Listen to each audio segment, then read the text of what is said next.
Hello, everyone, and welcome to the Film Line Reviews podcast. My name is Tori. Later on, we'll hear from my co-host, Lissa. Today, we are talking about Bros and Smile, two very different movies, but that's what we're going to be talking about today. So please make some popcorn, sit back, relax, and let's talk about movies. And of course, as always, there will be spoilers. So please, if you have not seen either of these movies, especially Smile, do not listen, go watch the movies, and come back. Okay, so let's talk about Bros. It'll just be me for this segment because Alyssa got sick and wasn't able to go see it in time to record the podcast, so I'm sorry about that. You'll only be getting my opinions. So Bros is about two guys who are not very into commitment, who end up, shock of all shocks, falling in love. And then it's kind of their relationship. This was sort of branded as the first LGBTQ plus movie. And because of that, I think a lot of people either were super excited or super turned off by it. And I don't think that should ever be a reason to be super turned off by it, because as a member of the LGBTQ plus community myself, it kind of made me excited to be able to go to a movie and be like, oh, this is just about, the LGBTQ plus community, how we deal with, heteronormative things. And also a lot of the cast is part of the LGBTQ plus community as well. So I was really excited about it. I'm a huge fan of Billy Eichner, but I think I'm a huge fan of Billy Eichner as a person. And he did well on American Horror Story and Parks and Rec when I've seen him on that, but he played exaggerated versions of himself almost on both of those things. So I was hoping to see him in something a little different with Bros, and I don't feel like I really got that something different. He does play a very exaggerated version of himself, but maybe not super exaggerated. He's very loud and vocal on his show, especially for Billy on the Street. And if you've never seen Billy on the Street, I highly recommend Billy on the Street. It is so good. But in this movie, he is very, very much Billy Eichner. And I think that this would have been a really good opportunity for him to really do something different and to do something that challenged him as an actor, because this is his first main role.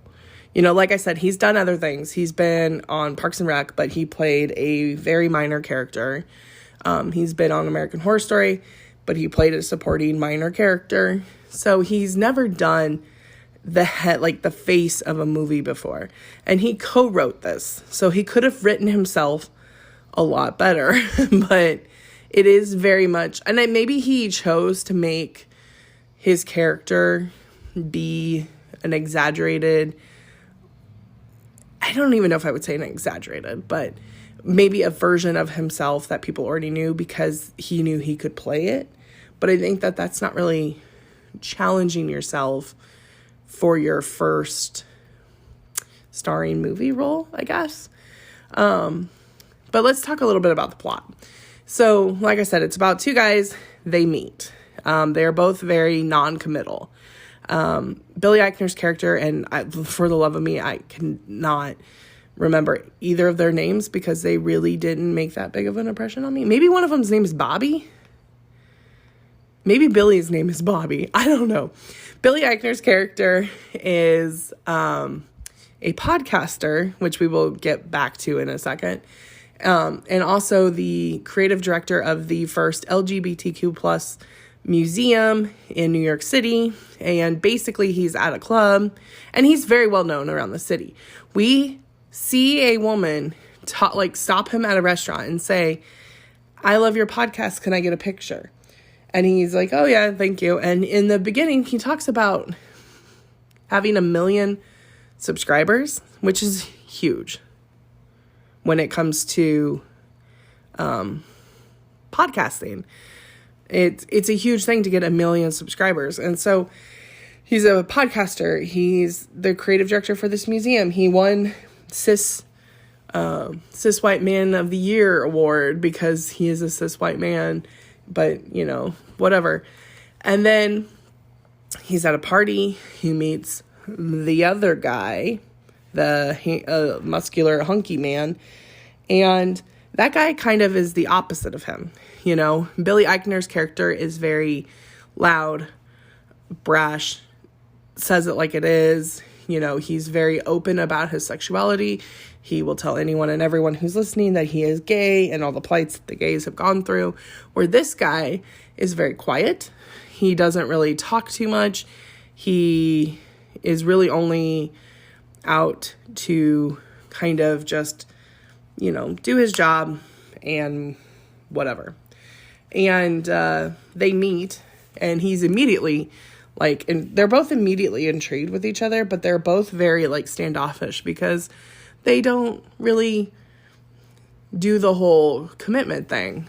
But Billy wants to go home with him, or wants him to come home with him. And then it kind of starts this whole, well, why don't you just come with me? And then they kind of just start a friendship relationship sort of thing. They just sort of start hooking up, and then they realize they like hooking up, and then they become friends. Bros is nothing different. It is a typical rom-com. It's the typical playboy, party boy, falling in love with, you know, the person that is kind of the opposite of them. And we've seen it a million times. The only difference for this is, like I said, it's an LGBTQ plus story, but it's not executed as well as I was hoping for. It really hammers home the whole, this is an LGBTQ plus story. And I get that, and I understand that. And it's really teaching people about the LGBTQ plus, you know, issues and all of these things, because Billy Eichner's counterpart, I really cannot think of his name, the guy he falls in love with, doesn't really know too much about being gay other than he knows he's gay. You know, he doesn't know a bunch about Stonewall. He doesn't know a bunch about Mariah Carey. He's a country music fan, and that's weird to Billy Eichner. And all of these things. And I think it lost something in translation. This movie really was made for the LGBTQ plus community so they can see themselves on a screen. But it really forced that narrative of we only really care about ourselves sort of thing. I don't know how to say this properly. When I go to a movie, I want to see two men on screen. I do. I want to see two women on screen. I want to see the lesbians. I want to see the gays. I want to see the queers. I want to see the non-binaries. I want to see these love stories. But I don't want it to constantly be hammered home that this is an LGBTQ plus story. Just treat it like a normal movie. To me, it was like, I already know about Stonewall because I'm a part of this community, you know? I already know, you know, that it's really hard to find representation in media because I'm watching something that is showing me this representation in media, and I know how hard it is to find this. I don't need it to be said every 12 seconds in the movie. So for me, it just became sort of a slog because it's like, I get it. This is a movie about gay men. Can we move on from that? Can we do something a little bit more special?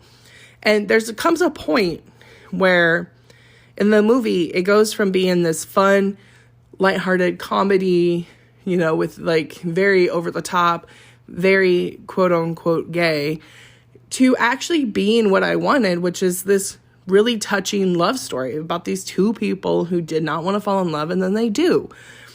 So had they really started with that, I think that the movie could have been better and done a lot better. But it started out with this very snarky outlook on everything, and then went to this story that I wanted to see. And it made it really hard to get through that first half of the movie until we got to that part.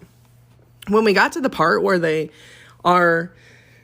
realize they're falling in love, they really commit to each other, and then things start to fall apart like any relationship might.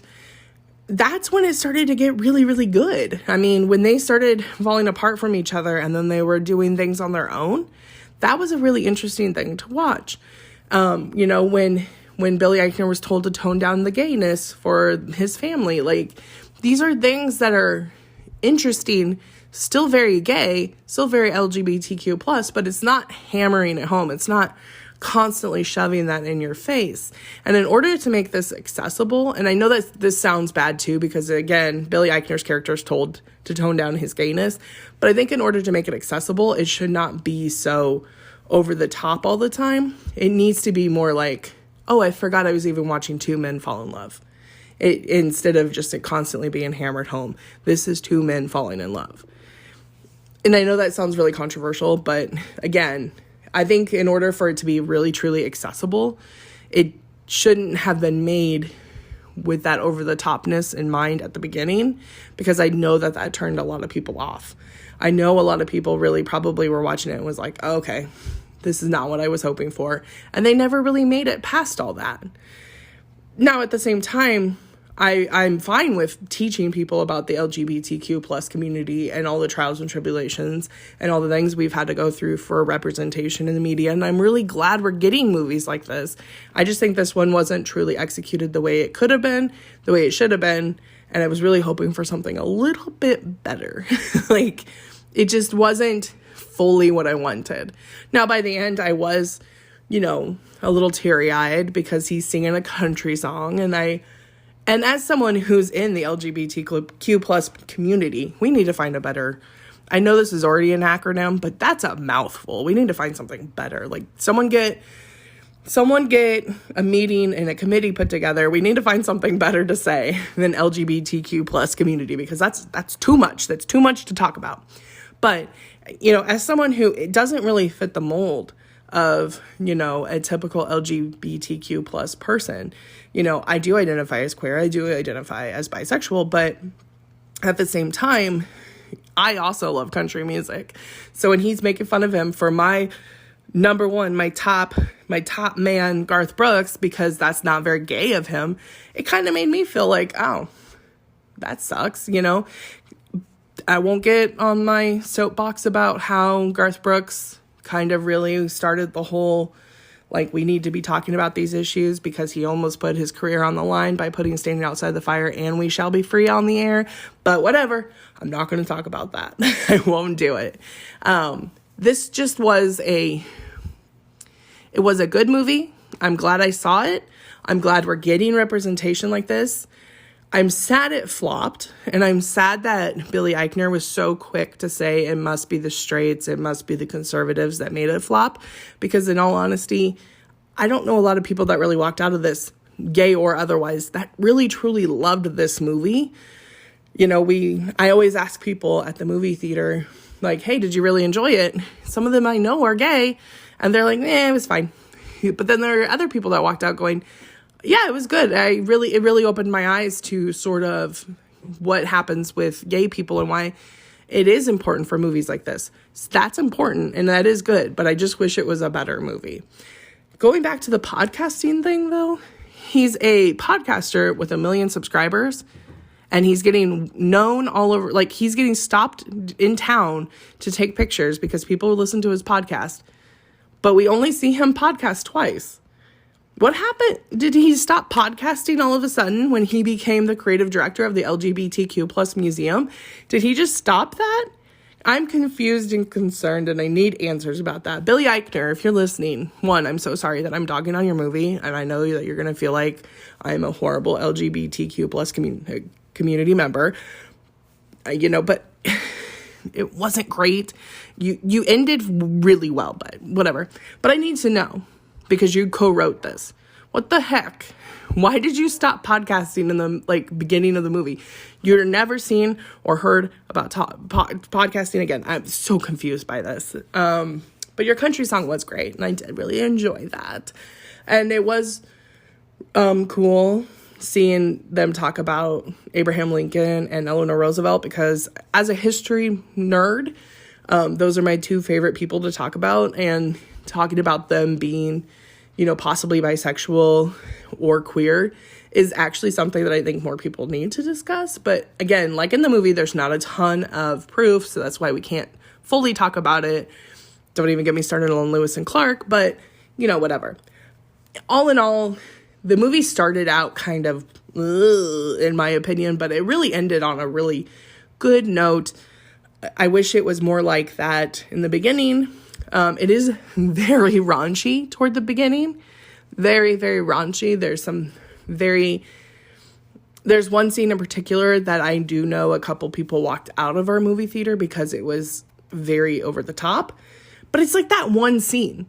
Like, it's a very raunchy scene, and it kind of sets the tone for the rest of the movie, but then it doesn't. Because the second half of the movie is not anything like that. So anyway, it's fine. I'm glad I saw it. I'm glad I supported it. I'm glad for the representation. I'm hoping this opens the door for more representation. I just wish it was something a little bit better, a little bit more meaningful, and a little less pushy about the agenda that apparently people think we have. This doesn't help that. I'm not saying there is a gay agenda. If there is, I have not gotten that pamphlet. Please, can I have the agenda? But I'm just saying it kind of feels like we are pushing an agenda with this movie, at least the first half. The second half is very good. I really liked the second half. I just wish it would have started that way as well. And there was no point in him being a podcaster.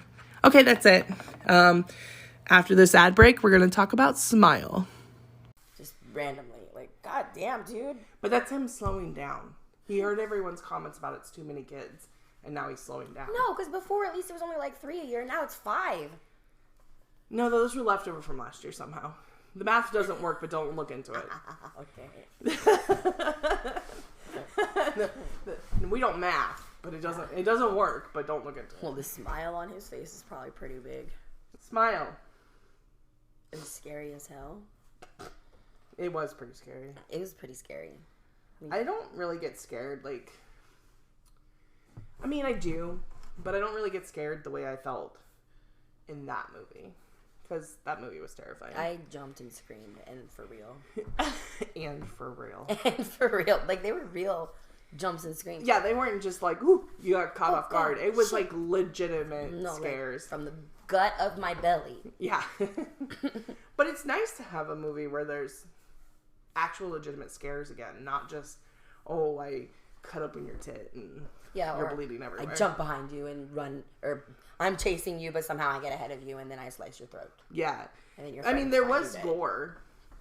Which, there wasn't a lot, but I think it was gory enough, those couple scenes, that people who are into, like, the gory horror films are gonna like it, you know? Yeah. Why are you laughing at me? Because you said gory horror films, and it sounded like you were gonna say gory hoary. No, that's not what I was gonna say. Like, I think Dustin liked it because it was the beginning. I had a stroke.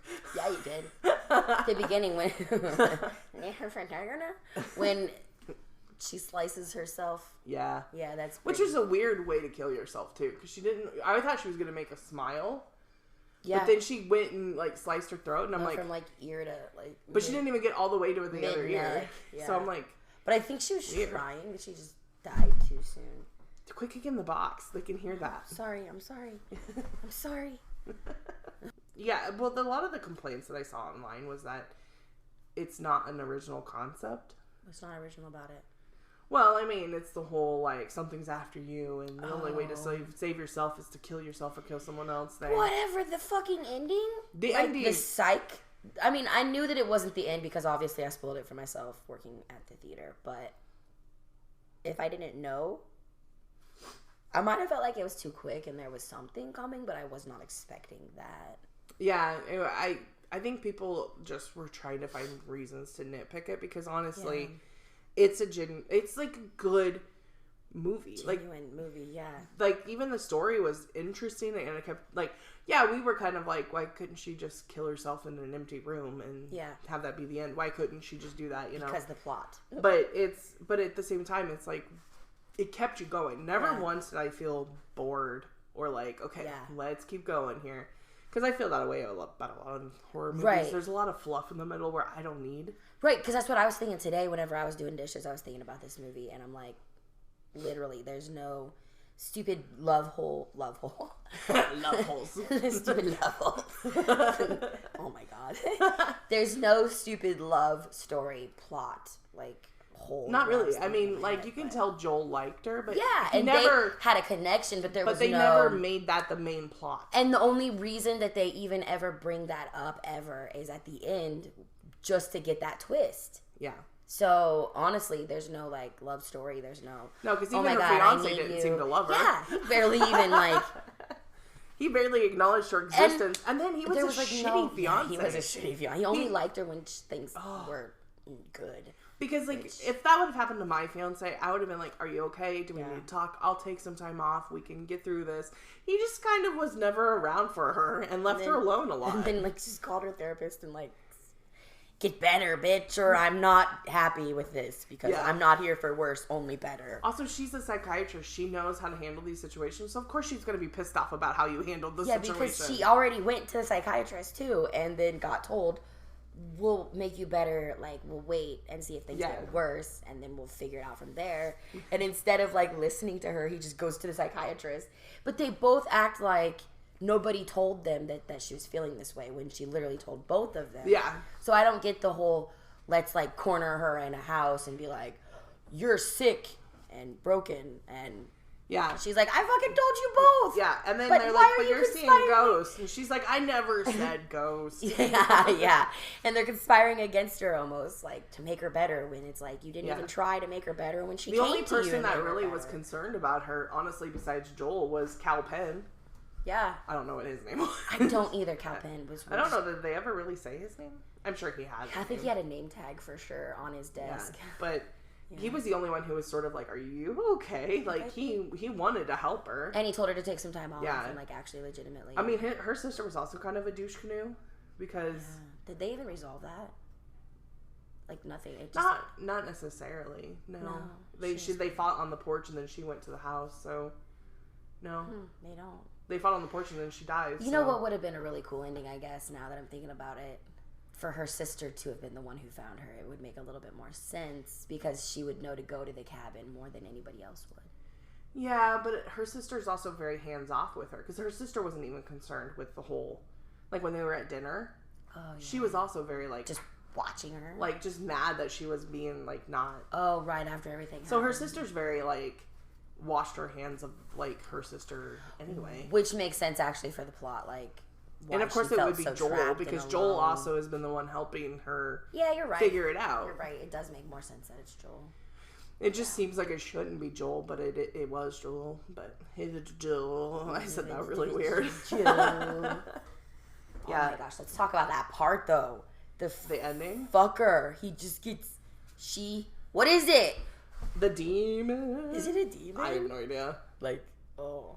I don't know. But Was that the movie where they scream sang? What? Wasn't there a movie we just watched where they, like... No, that was that screamed? one, but it was earlier. And It they was in sounded the like they were beginning. singing, like... It was in the middle "Oh," of the like- movie because you were like, she just sang at me. I was hoping it was that movie. I was like, was it that It was that movie, but it was in the middle. It was way before that scene. Yeah, that was... But that scene with the mom, and then she gets big. Oh, I just got chills thinking For about some reason, that scared the shit out of me. And then Yeah. her face, I think it's because the way she slowly, like, closes the door and the hand catches it, and then she So kind of there's- crawls out the room. Yeah, she's just like, for sure, like, comes out, and it's like... And it's like crotch shot for a really long A time. long time. Because she's in underwear. Like, little kid underwear, Like, almost. she turns into a Titan from Attack on Titan. And I'm not exaggerating. No, it's very much a Titan. She gets big in the hallway, so all you're seeing is her eyesight, which is crotch. Yeah, it's just... And it's like a it's circle her because the mom- light... Yeah, and it's her mom in underwear, really big in front of her. But, like, not her mom. It's not her like mom, a it's the deformed, demon, or whatever it is. Wearing, like, her mom's... They never really tell you No, you what it don't is. know. Just that it started from this one guy dying horrifically in front of someone else. Horrifically. And that started the cycle. Because you have to kill... They have to die horrifically in front of... Yeah, or you have to kill yourself, yeah. Yeah. You either have to kill yourself or kill someone else horrifically. It has to be very bloody. Well, if you don't kill someone, the monster makes you kill yourself. Yeah. But if you kill someone, then it attaches to the person that saw it. Yeah. And then does the same thing to them. It's just, it's like It Follows, which is... Yeah, and that's where I guess I get the unoriginality in that aspect, but I thought the ending made it like its own. But I like that when they take something that you already kind of are familiar with and then kind of like take it in a different, like, was oh, we could go familiar, down but this it wasn't path. the So, same. yeah, and it was very like you said. There's no fluff. There's no love stories. There's no fillers. It's just good. It's just her trying to figure out what's happening And to her and how to fix it. You care. Yeah. And the therapist part, Jesus fucking Christ. When I love the way she stepped over the sofa. I was like, girl, let it get you now. That's awesome. Like, she's badass. Stepped over the sofa like. And then the drool. No, yeah. When she's like, "Are you gonna get that?" Just so casual that I was like, "No way, this is a psych out." Oh. And then, hey, I was worried about you. And then then you realize like that she knew the whole time. And I'm like, "Oh my god, brother, you're getting told." Or when he's opening the present, I'm like, it's the cat. I don't know how you knew it was the cat. I still can't figure out because I had just asked you, did they resolve the cat? And you're like, no. And then bam, you're like, it's the cat in the present. I'm like, no. And you're like, it's the cat. Because if I was writing that movie, that's what I would have done. I would have like made you realize the cat was missing, had something horrific happen, so you kind of forget about the cat, and then have something sweet and innocent happening, and then have it be the dead cat. That's exactly how I would have written that scene. I loved it. Yeah, I did too. The only complaint I have about that scene is the cat looked a little CGI, but I don't think it was CGI though. I think it was just a fake cat. you think so? Yeah. I think it looked a little, unless they added some fluff to it. Unless it was a fake cat green screen, so she was Yeah. actually holding it, but they made it look like the cat, and that's kind of where the weirdness comes in. The way she snatches her cat and is like, because she's distraught. She's like, "That's my cat," you know. Because she's like almost like she doesn't give a fuck about her nephew finding Mustache. Also, why did they leave all the children in that room during that breakdown? I don't understand why One, anybody. there's a dead cat in a package. Get your kid out of there. Two, she's having a fucking freak out. Get your kid out of there. Yeah. And then she starts screaming that Yeah. something's trying to kill her. Get the kids and out she's of like, there. You over there, and they're all just looking like. What the fuck? And letting her just freak out in Yeah. that moment, and then fall into that table. The fall into the table was pretty badass. Like, it was so cool. That was an unexpected scare because that's a normal that's something. That's that like could a just fear. happen. Yeah. That's why I don't have glass tables like No that. shit, me too. That's exactly. That right. also knowing my luck, I'll put my laptop down really hard and it would just shatter. I would literally fall through it. I would definitely be one of those people who would like, help me, I fell in my table. Have you seen that I don't know if it's a TikTok, it's like a video where the kid's like, oh no, our table. Yeah, it's broken. Because the dog like. Yeah. Yeah. That would be me. Yes. But the jump scares in it are very good. Yeah. Like, a lot of them are cliche, quote unquote, because you're like, you know to expect something bad's going to happen, but it's not the way you expect it to But happen. it comes from like the side. Like the one where she's at the laptop Yeah. and she's leaning in. You think it's going to come from like in front of her, behind her, through the laptop, something. Yeah. And it comes from the side and you're like, whoa. And they're not the kind of jump scares where they jump scare you and then they're gone. They're still there. Yeah. They fucking stay. They linger. So then you look back and it's still there. So Yeah. then you're like, oh God, it's extra. Yeah. Like It's when she extra. sees her in the dark in the And kitchen then- and you're then just like, no. She looks again and she's like, No. you expect, we all expect it to disappear because that's Yeah. what happens in movies. You look again and she it's looks gone. back and she's then like, she's like still standing there oh, smiling Jesus at Christ, her. it's still fucking there. I'm You're sorry. staring at me. That scared me. I was picturing it being over there. My Don't bad. picture it I happening do that. in real life. I do that. I will say that I don't sleep well in the dark anyway because I don't like the darkness, and I was asleep in the. And normally I have music playing because I don't want to hear anything around me. I normally play like my ASMR stuff to go to sleep. Oh, yeah. Otherwise, I will be up all night if I don't. Like, it's bad sometimes.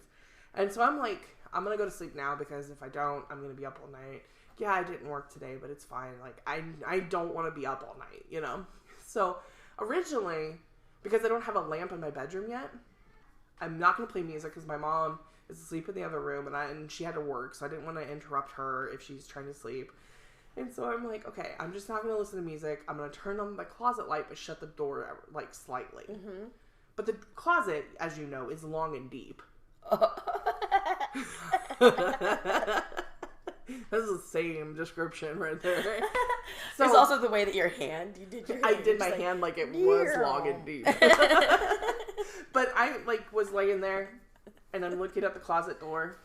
Oh, God. That's And I'm a like- scary closet, dude. And I'm like, something's gonna be in there. So I turned on my bedroom light, ran over to the closet, turned off the light, shut the door. I would have left the light on.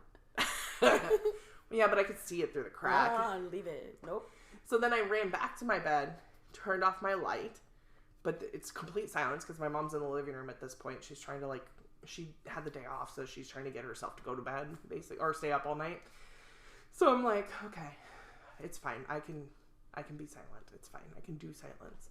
So I'm laying there, and I can't see without my glasses. So the dark corner's kind of freaking me out. So I roll over so I'm facing the wall because if something comes behind me, you're like the girl in the story.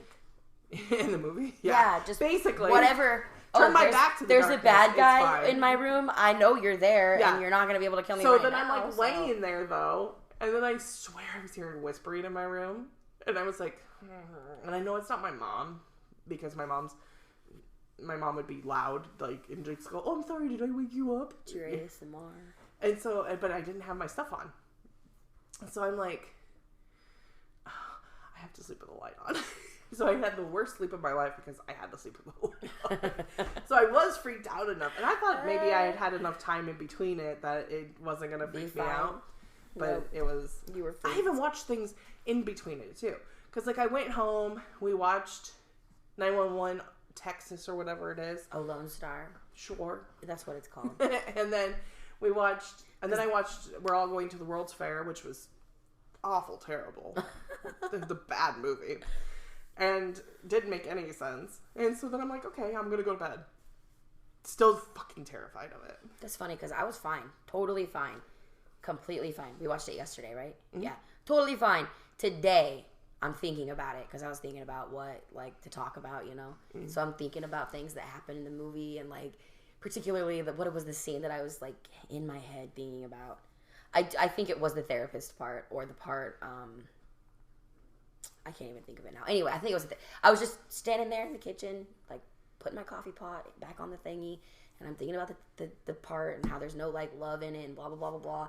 And all of a sudden, I'm like, I don't want to be in the house by myself anymore. I'm done. This is freaking me out. I just literally got this overwhelming feeling of scared, and I was like, yeah, nope, I'm done. I'm over this. So I went in the bathroom. Not going to think about this fucking movie anymore because it's one of those movies that once you start your brain, it gets stuck in there and plays like a worm and you're like, oh my god. Because I just keep sometimes when I close my eyes I just see the mom face that face. Okay. That that literally made me want to crawl out of my skin. That's what made me want to throw up. I was like, yeah. I literally because it just gets in her face and it's not even fucking terrifying and it's so in your. It's so, it's human but unhuman. Yeah. And it's smiley. And you don't know what it is, and she knows that this is It makes me want to throw up. Did the mom happen before she catches it on fire? Yeah. So all of that happened? Yeah, because she catches it on fire while it's still her mom. Oh, and then whenever the thing happens. Whenever she thinks she got away and then she was in the house. Is when she never actually... skin off and she never actually set it on fire. Oh, none of that happened because it can distort reality. Yeah. Oh my god. Yeah, just seeing that mom's face. That face. It literally, I saw the face and immediately closed my eyes. And every single time it would get to where I could see her face, I'd close my eyes because it just haunts me. Big eyes. It haunts me. It's the big eyes. It's the big eyes. I was sitting there with my sweatshirt and it's pulled up. Is it a Wendigo? No. Well, it kind of seems like it would be a Wendigo or a Djinn or something like that, but I don't think it is. Because Wendigos are different. But it could be a skin. No, because other people would see it. Yeah. Excuse me. It wouldn't be just going after them like that, but they never really address what it is, which I think kind of helps it because it's so mysterious and spooky because they don't talk about that. Usually I'll be kind of salty. I'll be like, what the fuck was it? What was it? Yeah. And it bothers me, but this doesn't bother me that I don't know what it was. You're fine. What am I fine? Well, you slowed down I was doing something. I was trying to see. I was trying to see what the time was, but I can't. But things are in the way. But yeah, the fuck all of it. That movie was actually when she stabs the guy while Kal Penn's watching, and then it goes back to her in the car because that was fake too. Because that's a kind of a precursor. We should have known. We should have, yeah. Look, because he kept saying,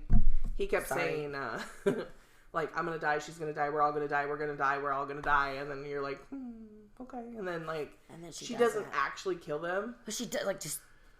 She stabs him, like, repeatedly while Kal Penn's just standing there in horror. Like, oh, God. He is. He was just like, Yeah. Nope.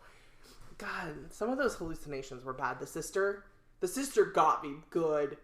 Oh, fuck, I forgot. That. I forgot, because it really looks like she's running after her to be like, and fucking take your dead cat, you know, or some shit, you know, and no. And then she's just like knocks on the window and then bit neck lady all over again. Just a smile, fucking, oh, fuck. I'm just keep getting chills over and over and over and I can't be in this room anymore. I can't do it.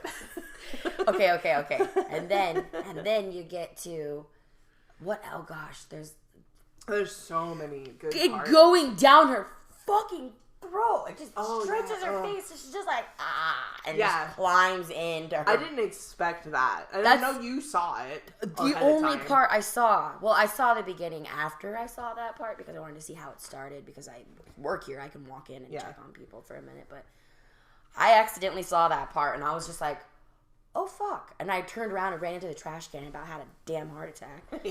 But seeing it in context of how it actually goes and why it happens, it's actually more terrifying that I saw it in reverse. Because the whole time I know... Well, when it starts taking off... She's not okay. Yeah. So... But when it starts taking off its skin and then crawling into all those her... fucking teeth and mouths. Yeah. And then, like, she's ripping her face open to get into it. Like, it was... But it wasn't really ripping. It was just, like... It just stretches. Just stretched her face. Oh. Which kind of explains the husband's face whenever they show his face. Oh, yeah, because it's all ripped apart, I guess. But, no, he would have done that when he killed himself. Because it's how he killed... It's however he killed himself. Oh, that's true, because the one girl's thingy just had the throat, like, lined. And the other guy just, like, stabbed himself with those clippers. Yeah. So, hers would have... Yeah, I guess. Ugh. Still, I guess I thought...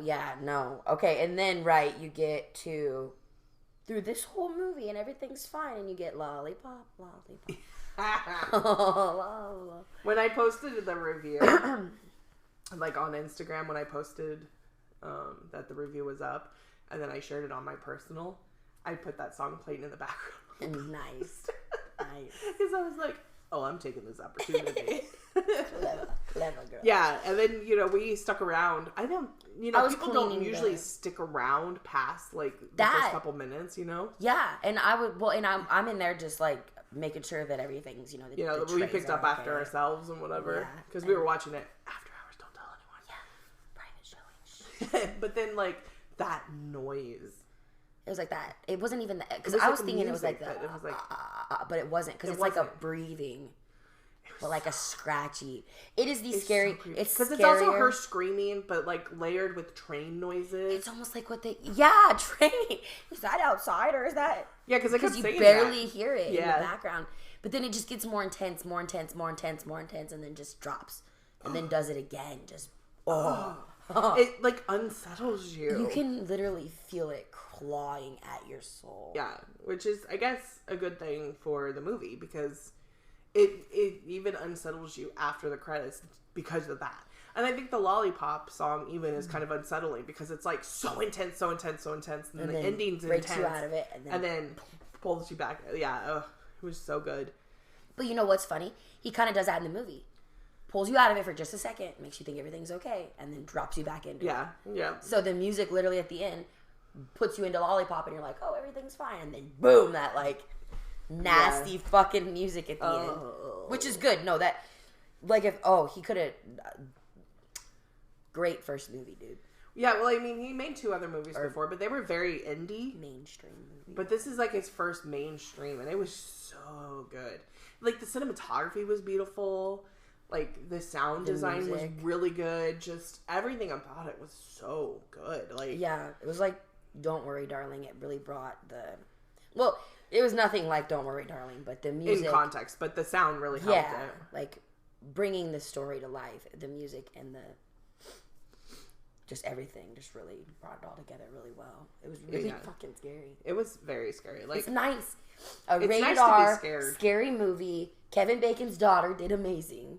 Yeah, I want to be, like, chilled to my bone. That's why Smile worked. Yeah, Smile was... Because it had gore, but it wasn't the main It wasn't focus. gory. It wasn't Right. the main focus. There's that wasn't gore, your scare. but it's not about being gore. Yeah. It's not about the disgusting factor, the oh my god, they did this to them factor. It's, Like Halloween's just gore. yeah. It's not scary. It's kill. just how weird can Right. you kill someone. That's what I'm tired of, those kind of scary movies where they're not scary, they're just let's murder a bunch of people. Let's murder a bunch of people in weird ways that doesn't make sense. And every now and again, Michael might come around the corner, and right as he's coming around the corner and going, done, as he stabs somebody, and it makes you jump because you're not expecting it, because it's loud, but not because it's actually scary.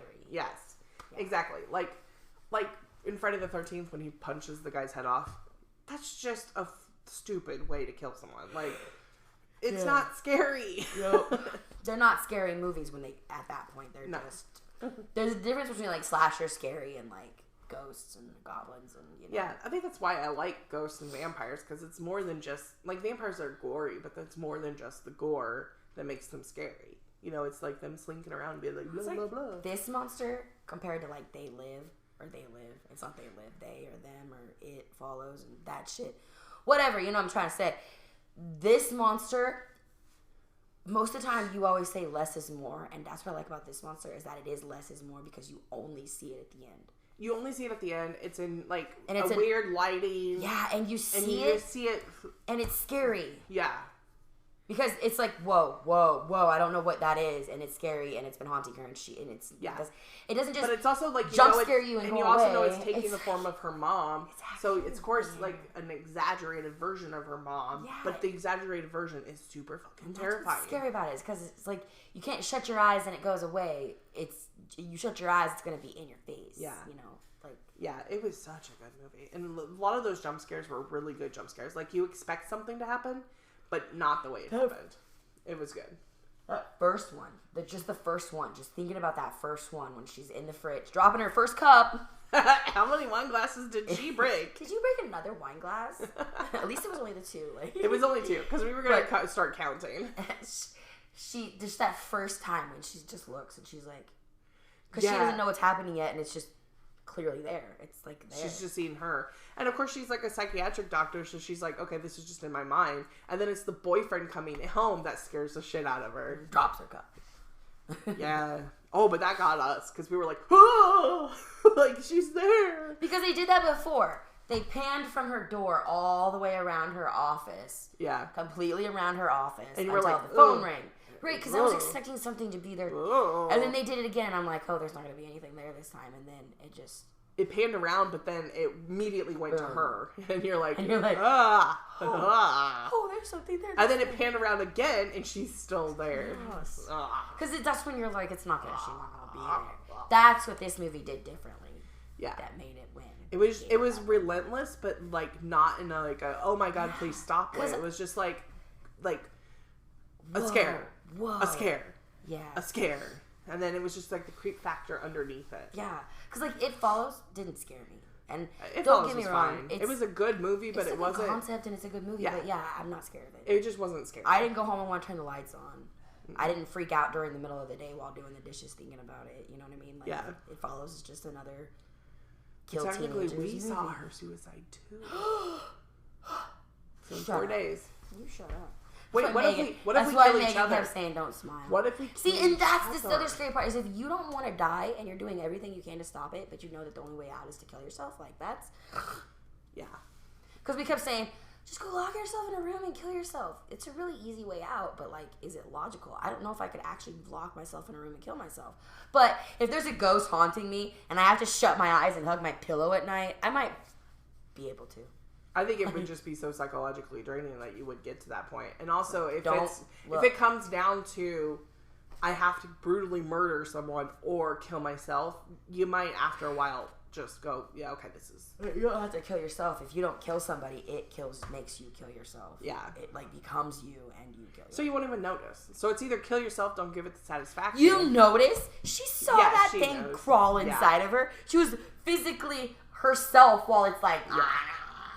She just gave in. And she's like, all right. Because eventually you see it finally, like, get her. There's a point where she's like, and then she just... Yeah. You know, because that's the thing. Like, the girl in the office said, like, I'm going to give in. I'm going to give in. I said, it's just going to get me. It's just going to get me. And nobody's going to give a fuck. Yeah. But she doesn't give in like she does. She screams and fights the whole time. And like, But that's not what really, like, I bet if Joel was watching the situation, that's not what he would see. Because no one else was seeing anything else around her. oh, So really what he So would it's just be fucking seeing with is her. her standing there killing herself. and then killing herself. So he would not see. I wonder if more the than one monster. person sees it. I don't know. But they kind of left it open for a sequel, like that guy said. I hope they don't. But I really hope they don't, because They don't I don't need a want it. sequel. I don't want to see It's- Joel's perspective Right, of it. now we know what's going to happen. You just know, It- and that's the creepiness, is Yes. that now Joel's going to either have to Yes. deal with this or find It's a way like- to stop it, but I don't want to see that. It's like Sinister. Sinister was one of the scariest fucking movies I've ever seen. And this was up there with that, by the way. And when they made the second one, there's no reason for it because I know everything that's going to happen. All the scary factor is gone. Everything that was suspenseful and really unnerving about the first one, you've already. I don't need. Yeah, you've gotten rid of it, I'm yeah. over it. Yeah, like I'm over it. All this is now is just another slasher movie. Isn't there a third one? I hope not. Is there a third one? I don't know. They need to stop. The first one is so good.